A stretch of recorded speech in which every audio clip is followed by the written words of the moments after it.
Hello, my name is Avishag Shapira, and I am going to present our paper, Phantom Sponges, Exploiting Non-Maximum Suppression to Attack Deep Object Detectors. I have worked on this paper in collaboration with Alon, Zolfi, Luca, Demetrio, Professor Battista, Biggio, and Professor Asaf Shabtai. Attacks against deep learning models have been studied extensively. Most of the research focused on targeting the model's integrity and making the model predict incorrect predictions. However, attacks targeting the model's availability have barely been explored. Availability becomes a critical aspect when dealing with real-time systems such as autonomous driving, since the system needs a sufficient response time.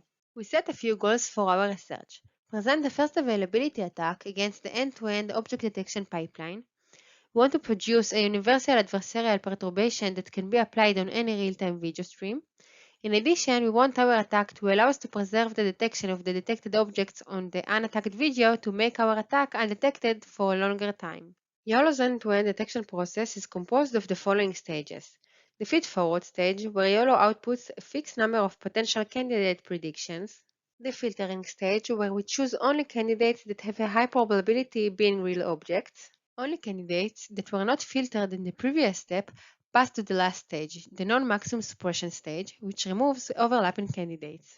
NMS is an iterative algorithm that eliminates overlapping candidates to get the final predictions in an image. Bounding boxes are considered overlapping if their intersection over union is greater than a predefined threshold.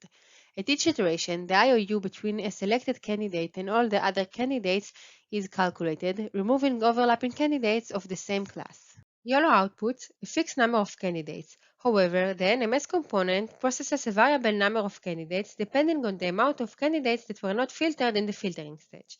Therefore, if we increase the number of candidates that pass to the NMS stage, we can increase the NMS running time.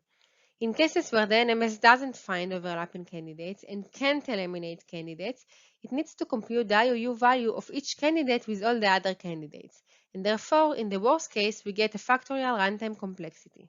Our attack crafts a UAP that exploits the NMS component complexity runtime and increases the object detection model's overall inference time by adding as much phantom objects as possible that will be processed in the NMS stage. To craft our UAP, we use the universal variant of the PGD attack using L2 norm distance. The attack's pipeline flows as follows. First, we take a dataset containing images taken from a vehicle camera where each image is applied with the UAP. Then, we pass both the clean and the perturbed image through the detector. Using the detector's output, we calculate the custom loss function. Last, we use backpropagation to update the UAP parameters. This process is repeated iteratively until we find the optimal UAP. Our loss aims to achieve two goals, increasing the NMS running time and preserving the original detections in the original frames.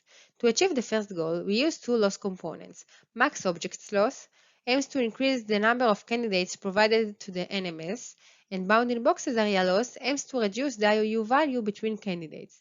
To preserve the detections in the original frames, we maximize the IOU between the final predictions in the original and in the perturbed frames. We tested the effectiveness of our attack crafting UAPs using different configurations. When our goal is to only increase the running time without considering the original object preservation, our UAP is able to increase the end-to-end inference time by 250%.